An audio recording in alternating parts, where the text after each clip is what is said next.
안녕하세요. 수다몽더 히스토리입니다. 자, 오늘은 이탈리아로 떠나보겠습니다. 여러분 혹시 더 보르지아라는 미드를 알고 계신가요? 2011년도에 시작해서 시즌3까지 나왔던 드라마인데요. 이 15세기 르네상스 시대 이탈리아 바티칸을 뒤흔들었던 보르지아 가문의 이야기를 담고 있는 실제 역사를 기반으로 만든 팩션 드라마입니다. 그런데 드라마가 워낙 자극적이어서 진짜 드라마가 무릇하구나 하면서 보게 되는데 자극적으로 만들어야지 하고 작정하고 만들었던 것도 있겠지만 실제 이 보르지아 가문 이야기가 좀 많이 자극적입니다. 돈과 권력을 사랑한 부정부패의 아이콘이자 피해 사륙이 난무하고 음란한 그런 이야기가 펼쳐지는 거죠. 이 파란만장한 이야기의 주인공 보르지아 가문 이야기를 하려고 하는데요. 인물을 좀 달리해서 3부로 나누어 진행하도록 하겠습니다. 1부는 이 보르지아 가문의 중심 축이자 역사상 가장 타락한 교황으로 알려진 알렉산드르 6세를 중심으로 진행하고 2부는 그의 사생아이자 마키아벨리 군주론에 등장을 하는 체사레 보르지아, 그리고 3부는 알렉산드르 6세의 딸이자 체사레 보르지아의 여동생 루크레치아 보르지아를 중심으로 이야기 진행해 보도록 하겠습니다. 여러분 수다봉 영상은 야사가 포함되어 있습니다. 감상에 주의해주세요. 보르지아 가문은 지금의 스페인 영토인 아라곤 왕국의 보르지아 지역 출신의 꽤 힘있는 귀족 집안으로 르네상스 시대의 교황 칼리스투스 3세와 알렉산드르 6세를 배출해서 이탈리아 정치에 큰 영향력을 행사했습니다. 보르지아 가문은 스페인 북동부 아라곤의 거칠고 험한 시골 지역에서 시작됩니다. 보르지아 가문이 두각을 나타낸 것은 13세기 전반인데요. 아라곤의 국왕 하이메 1세가 무어인들로부터 발렌시아를 탈환하는 원정에 보르지아 가문의 기사 8명이 함께하면서 정복의 기사들이라는 별칭을 얻게 됩니다. 그 중 한 명이었던 에스테반 보르지아는 발렌시아의 하티마와 간디아를 비롯한 몇몇 지방 도시를 하사받았고 그곳에 정착을 해서 보르지아 가문이 시작되게 됩니다. 황소를 자신의 문장으로 사용하고 있는 이 보르지아 가문은 발렌시아의 주요 가문이 되어서 이 200년 동안 지방 귀족으로 살게 됩니다. 자, 그러다가 알폰소 보르지아가 1444년 발렌시아의 교구장이 되면서 이탈리아의 로마로 진출하게 되었고 1455년 알폰소가 교황 칼리스투스 3세가 되면서 로마의 지배 세력으로 자리 잡게 됩니다.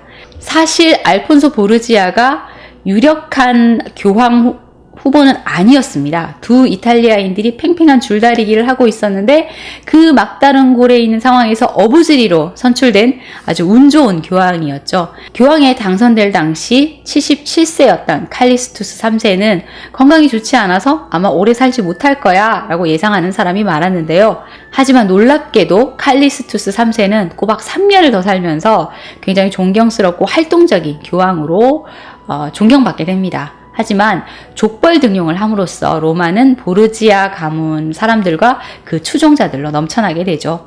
칼리스투스 3세의 제2 3년 4개월 동안 조카인 페드로 루이스 보르지아를 등용하고 또 다른 조카 로드리고 보르지아를 추기경으로 세우면서 교회에서 지위를 다질 수 있게 해줍니다.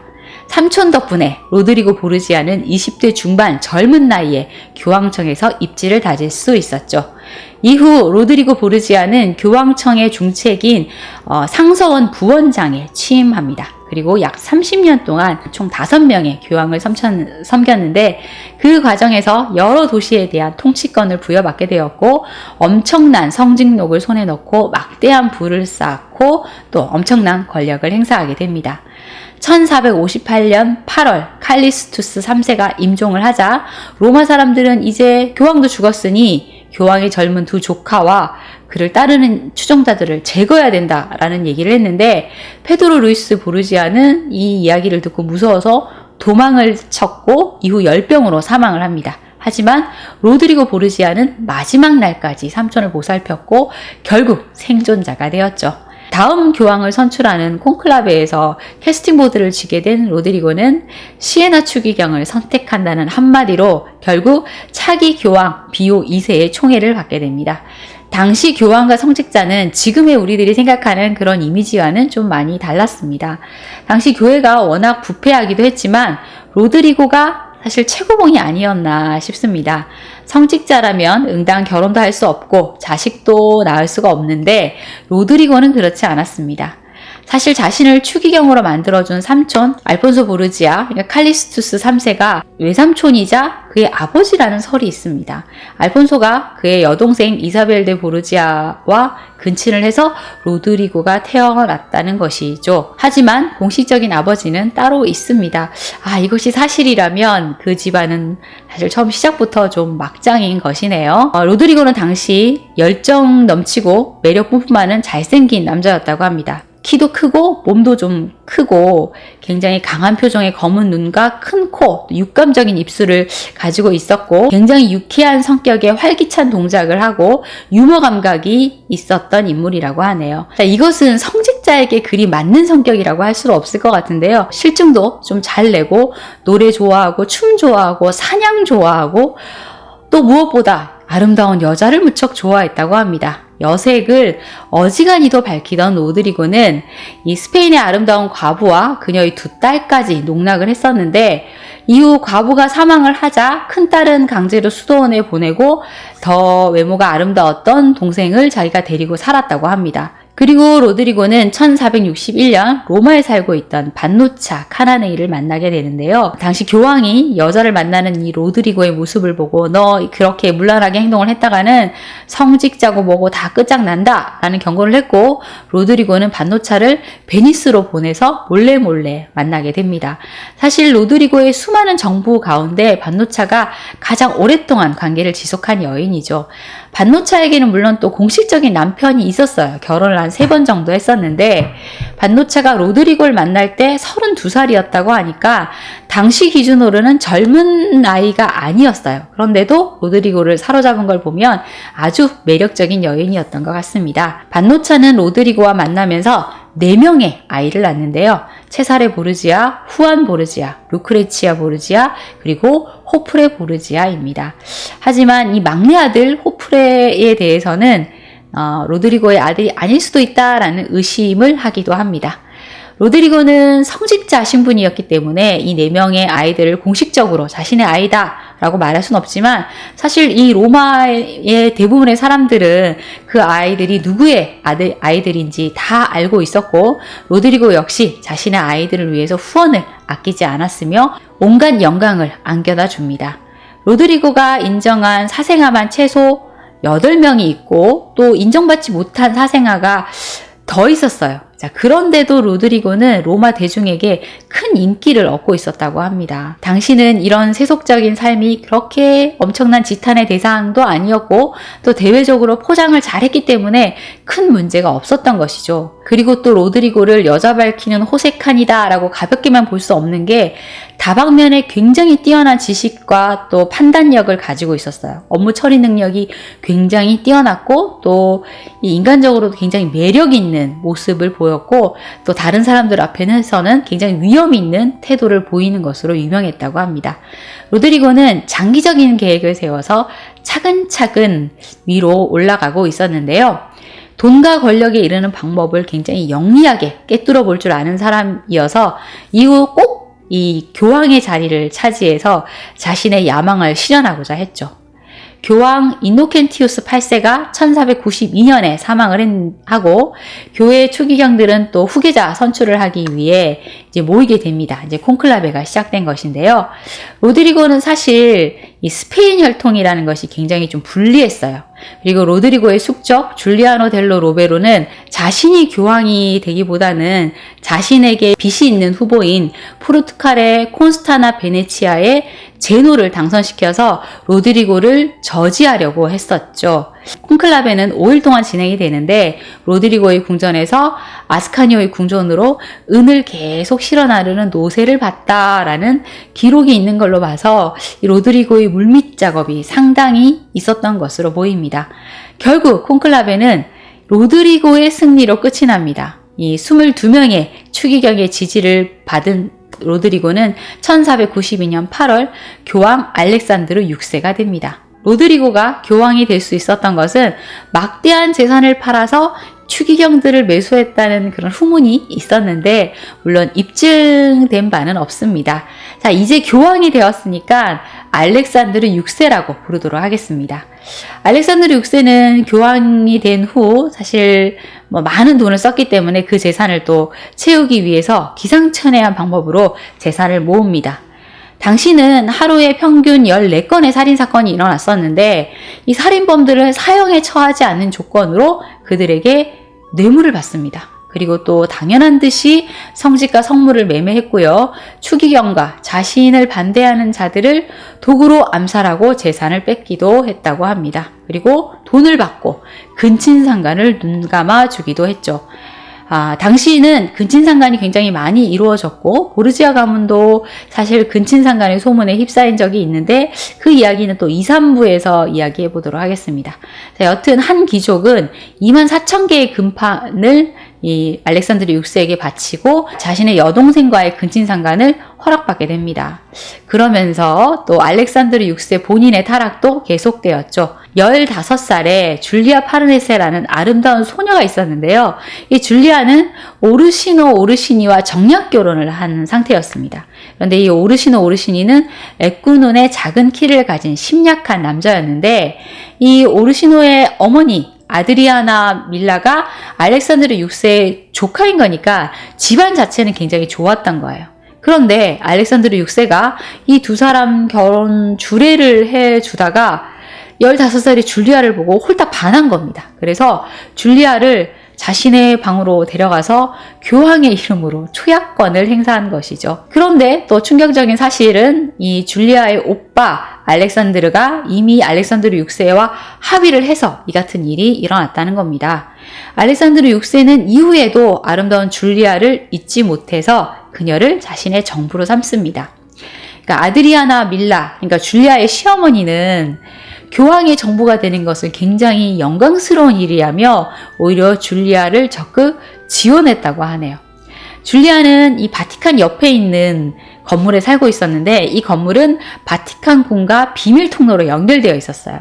그녀는 줄리아 라벨라라고 불렸는데 아름다운 줄리아라는 뜻이죠. 줄리아의 오빠 알렉산드르는 동생 덕분에 이후에 추기경으로 임명이 됐는데 동생을 팔아 추기경이 됐다고 비웃음을 사서 속치마 추기경이라는 놀림을 받았다고 합니다. 나중에 알렉산드르는 종교개혁자 루터와 칼뱅이 활동하던 시대 교황 바오로 3세가 됩니다. 개인적으로 이렇게 타락한 모습을 보이는 알렉산드르 6세는 그럼에도 엄청난 야망이 있는 인물이었습니다. 로마를 중심으로 이탈리아를 통일해서 강력한 통일국가로 만들고자 하는 야망이었는데요. 반누차 카다네이와의 사이에서 난 첫째 아들 체사레를 종교인으로 만들고 둘째 아들 후안을 군인으로 키워서 자신이 생각하는 이 강력한 종교국가를 함께 만들어갈 동반자로 만들 생각이었죠. 하지만 알렉산드르 6세의 강력한 종교국가 건설은 생각처럼 쉬운 일이 아니었습니다. 당시 이탈리아의 상황 이야기를 잠깐 해봐야 될 것 같은데요. 이탈리아는 이 베네치아, 밀라노, 피렌체, 나폴리, 그리고 바티칸 이렇게 큰 5개의 나라로 또 나눠져 있었고 또 여러 중소 독립국가로 쪼개져서 분리되어 있었는데 5개의 큰 나라들은 이탈리아의 패권을 두고 다투고 있었습니다. 또 그 외에 로마니아 지방을 비롯한 로마의 북쪽 지역은 비카리오, 그러니까 교황 대리인 지역 참주들이 사실상 독립적으로 이 지방을 다스리고 있어서 교황의 힘이 크게 미치지 못하고 있었죠. 또 이 로마 내부에서도 오르시니 가문과 콜로나 가문 등 교황의 권위에 호시탐탐 도전하는 가문들이 있었고요. 대외적으로도 굉장히 복잡한 상황이었는데요. 대서양을 중심으로 프랑스, 영국, 포르투갈, 스페인 등이 절대군주의 통일국가를 형성하게 되면서 이탈리아로 세력 확장을 하려고 하는 상황이었습니다. 프랑스의 샤를 8세가 나폴리의 왕위를 요구하고 있어서 나폴리의 위기감도 고조되고 있었죠. 알렉산드르 6세는 이 혼란의 시기 속에서 이 자신의 지위를 공고하게 하기 위해 여러 나라와 동맹을 맺는데요. 이 위협적인 프랑스와도 동맹을 맺으면서 평화를 유지하고자 했죠. 하지만 1493년 7월 이해득실을 잘 따지던 알렉산드르 6세는 프랑스와의 동맹을 깨고 나폴리 왕국과 손을 잡습니다. 자신의 막내 아들 호프레와 페르디난도 1세의 손녀 산차 다르고나 공주와 혼인을 시켜서 이제 사돈을 맺었으니까 우리 평화롭게 잘 지내자 하고 손을 잡은 거죠. 그리고 추기경단에 대한 지배력을 강화할 때라고 생각을 해서 12명의 신임 추기경을 서임하는 대대적인 인사 조치를 단행합니다. 이때 추기경으로 서임된 사람 중에는 18살의 체사레 보르지아도 포함되어 있었습니다. 이 체사레 보르지아를 종교인으로 만들려는 야망을 이때부터 이제 어느 정도 실현해 나갔던 것이죠. 그리고 자신의 정부 줄리아의 오빠 알렉산드르도 이때 추기경으로 서임이 됩니다. 그런데 프랑스의 샤를 8세는 자신이 나폴리의 정당한 왕위 계승자라고 주장을 하면서 불안이 고조됩니다. 결국 프랑스가 이탈리아를 침공해 오고 샤를 8세와 그의 군대가 빠른 속도로 남하를 하면서 먼저 피렌체를 점령합니다. 당시 피렌체를 점령하고 있던 메디치 가문은 프랑스군과 싸우기도 전에 항복을 선언해야만 했죠. 이탈리아의 전력이 이렇게 약할 수밖에 없었던 것은 당시 전쟁을 야만적인 행위라고 여겼던 이탈리아가 용병을 고용해서 대리전쟁을 치렀기 때문인데요. 용병이 목숨 걸고 싸울 리가 없잖아요. 그런데 100년 전쟁까지 치룬 프랑스 군이다 보니 당연히 이탈리아를 손쉽게 이길 수 있었던 거죠. 1494년 11월 기세등등해진 샤를 8세는 곧바로 로마를 향해 진군합니다.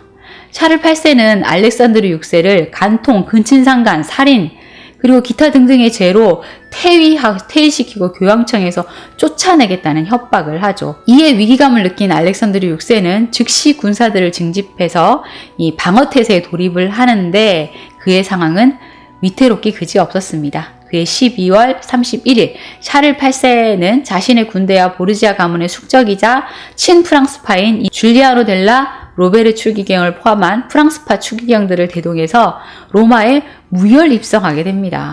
자, 결국 정치적으로 고립된 알렉산드르 6세는 샤를 8세와 협의를 볼 수밖에 없었죠.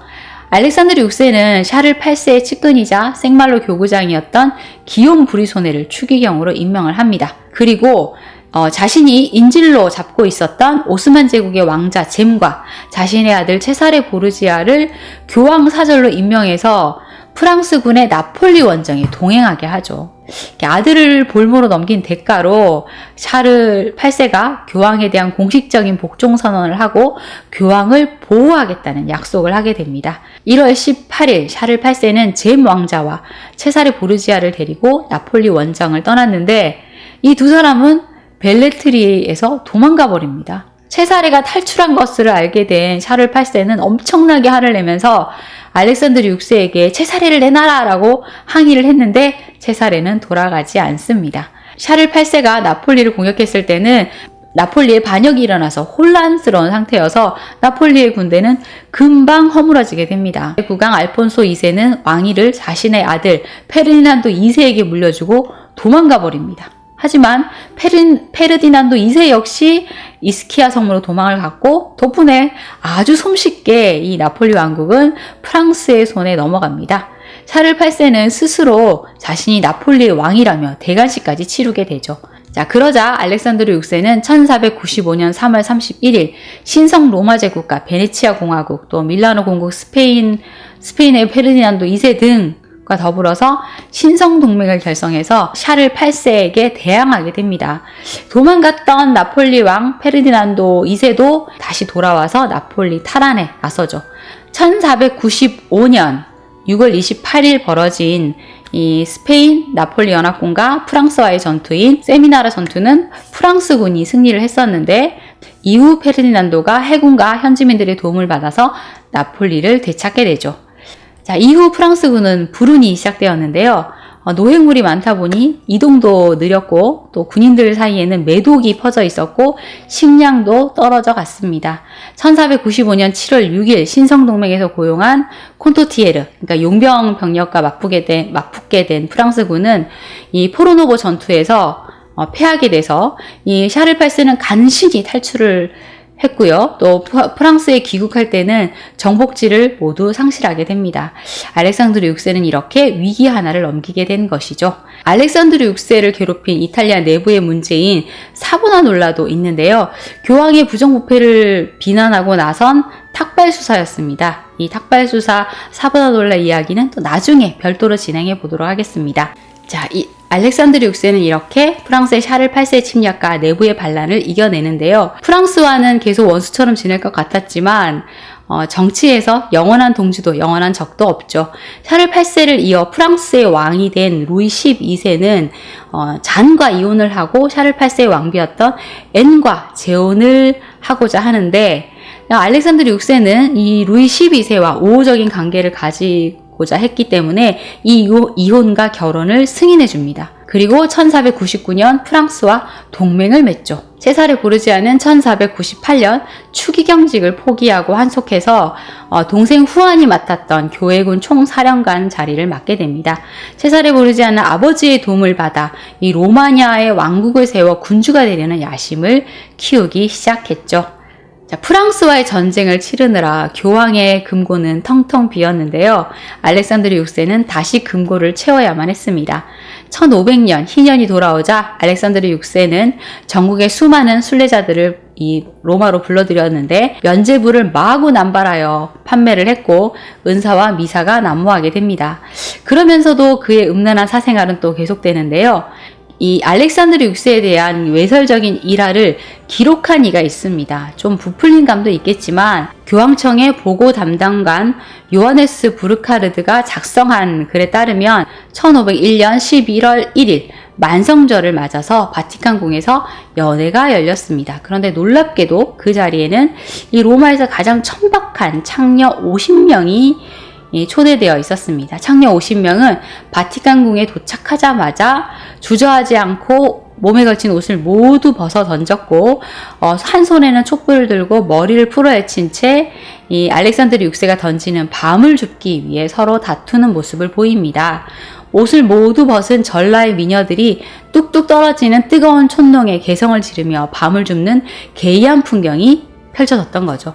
그리고 그 자리에 있었던 남자들은 지휘고하를 막론하고 자기 마음에 드는 여자를 선택할 수 있었고 그 자리에 모든 사람들은 오로지 쾌락만 가득한 음란한 모습을 보였다는 겁니다.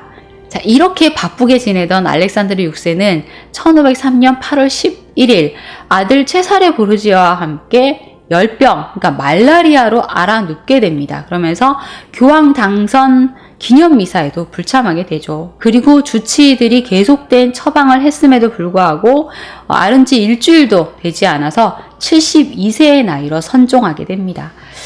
사실 이 타락한 교황 알렉산드르 6세의 죽음을 선종이라고 해도 되는지 모르겠지만 증언에 따르면 고해사제의 증언에 따르면 죽기 전에 자신이 생전에 저질렀던 모든 죄를 솔직하게 고백하며 진심으로 뉘우쳤다고 하니까 선종이라고 일단은 하도록 하겠습니다. 알렉산드르 6세에 대한 또 다른 이야기가 있긴 한데요. 알렉산드르 6세의 반대파 추기경 아르니아도다 코르네토를 독살하려고 하다가 오히려 자신이 독살당했다라는 설도 있습니다. 이 알렉산드르 6세가 죽던 날은 굉장히 후덥지근한 날씨여서 이 시체가 금방 부패해 버렸는데요. 시스티나 성당에 안치되어 있던 시신은 이 더운 날씨 때문에 얼굴이 막 짙은 자줏빛으로 변하고 군데군데 검푸른 점이 나타나고 이 벌어진 입이 부풀어서 흉하게 일그러진 모습을 보였다고 합니다. 그리고 시신이 너무 심하게 부풀어 올라서 관에 잘 들어가지가 않았던 거예요. 그래서 관리들이 시신을 낡은 이 카페트로 둘둘 말아서 관에 넣고 막 거의 쑤셔 넣다시피 해서 관문을 닫았다고 하네요. 알렉산드르 6세가 이렇게 사망을 하고 새로 등극한 교황 율리오 2세는 나는 보르지아처럼 살지 않을 것이다. 그는 거룩한 교회를 더럽혔으며 악마의 도움을 받아 교황권을 탈취하였다. 앞으로 누구든 보르지아에 대해 두 번 다시 언급하거나 생각하는 것을 금지하며 이를 어길 시는 파문하겠다. 그리고 보르지아 일족의 모든 무덤 뚜껑을 열어 그들의 시신을 당장 스페인으로 돌려보내야 한다라는 말을 합니다. 사실 알렉산드르 6세에 대한 긍정적인 평가가 전혀 없는 것은 아니지만 그의 이 문란한 사생활에 대해서는 변명의 여지가 없지 않나 싶습니다. 보르지아 가문 이야기는 알렉산드르 6세의 아들 체사레 보르지아 이야기로 이어가 보도록 하겠습니다. 다음 편 기대해 주시고요. 구독과 좋아요 잊지 마세요. 지금까지 수다몽더 히스토리였습니다. 감사합니다.